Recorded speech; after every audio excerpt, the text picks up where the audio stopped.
होता है। सब काम आगे रखते हैं और सत्संग को पीछे, चलिए अब की बार नहीं करके अगले साल कर लेंगे, चलिए इस सप्ताह में नहीं करेंगे, अगले सप्ताह अवश्य कर लेंगे। ऐसे सत्संग को टालते रहते हैं और सभी कामों को आगे रखते हैं। देखिए संत महात्मा कहते हैं कि धन को अगर आगे रखते हैं तो धर्म को भी आगे रखना होगा। धन और धर्म दोनों, बायां हाथ और दाहिना हाथ जो है वह धर्म है और बायां हाथ धन है। धन और धर्म दोनों को साथ लेकर चले वही काबिल आदमी है। धर्म और धर्म दोनों साथ लेकर दोनों संभालेगा, जो व्यक्ति दोनों को संभाल लेगा वही व्यक्ति काबिल होता है। धर्म भी करना है और धर्म और धर्म दोनों को आगे, दोनों बराबर रहेगा तो वह मनुष्य कैसा धन्य होगा। संत महात्माओं को ऐसे तो सत्संग अगर एक साल में भी नहीं किया, ऐसे तो 15 रोज, महीना रोज, 6 महीना अवश्य कराना चाहिए। अगर कोई साल में भी संत महात्मा नहीं बुलावा किया तो समझिए वह शिक्षा दीक्षा लिया हुआ व्यर्थ हो जाएगा। इसलिए कम से कम नहीं कुछ कर पाते हैं तो साल भर में एक बार सत्संग करा देना चाहिए। संत महात्मा को बुलावा करके ज्ञान चर्चा अवश्य अपने प्रांगण में कराना चाहिए। ऐसे तो एक साल में कई प्रोग्राम जग पर जन घर में किसी को होता ही रहता है। जग पर जन जो भी शुभ अवसर है उस पर अगर कोई विधान का जग रखे हैं तो बाद में सत्संग अवश्य करा लेना चाहिए, क्योंकि सत्संग जो है अंत भला तो सब भला। कुछ व्यक्ति कह बैठते हैं तो मैं वृद्ध होने पर सत्संग में जुड़ जाएंगे, अभी तो धन को संग्रह करेंगे, बहुत ऐसा परिवार को लालन पालन करेंगे, बाल बच्चे को लालन पालन करेंगे, घर मकान बनाएंगे, इसके बाद मैं सत्संग में जुड़ जाएंगे और संत महात्मा को बुलावा करेंगे, सत्संग भजन करेंगे, मैं भी करेंगे। लेकिन वह ऐसी आस लगाए रहते हैं कि मैं वृद्ध होने पर भक्ति करेंगे, सत्संग भजन करेंगे।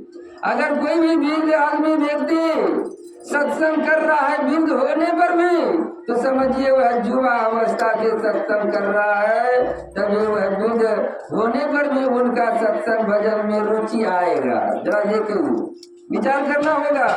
जो भी वृद्ध में भक्ति सत्संग भजन कर रहा है वह जवानी से सत्संग भजन किया है, तभी उनको वृद्ध होने पर रुचि सत्संग में है। आप लोग कह बैठते हैं कि डायरेक्ट में वृद्ध होने पर भक्ति में जुड़ जाएंगे, कदापि दिल नहीं लगेगा। वह सत्संग यह अंदर को नहीं प्रवेश करेगा, व्यर्थ में जीवन हम लोगों को बीत जाएगा।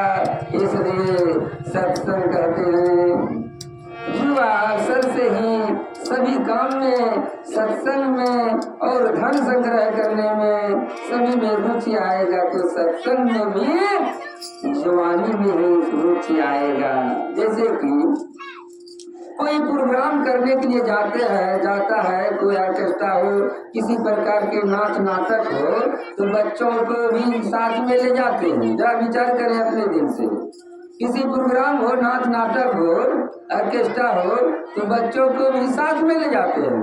और सत्संग अगर होता हो तो सत्संग में बच्चों को घर में ही छोड़ देता है कि चलिए मैं सत्संग में जाता हूँ, तुम घरे में रहो। अगर वह घरे में रहेगा तो सत्संग का बोध उसमें आएगा क्या? जरा विचार करो, उस बच्चे में सत्संग का बोध कभी आएगा, ज्ञान आएगा?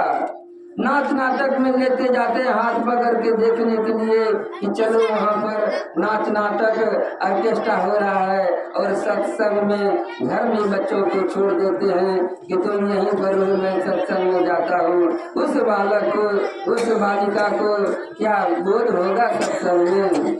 जैसे कि किसी संत महात्मा किसी के यहाँ आते हैं तो हाथ देखने के लिए कह देते हैं माता अपने बेटा या बेटी को कहते हैं हाथ देखने के लिए जरा देखिए बाबा यह मेरा बेटा नालायक हो गया है, ऐसा शिक्षा दीक्षा दीजिए कि वह सतराह पर चले।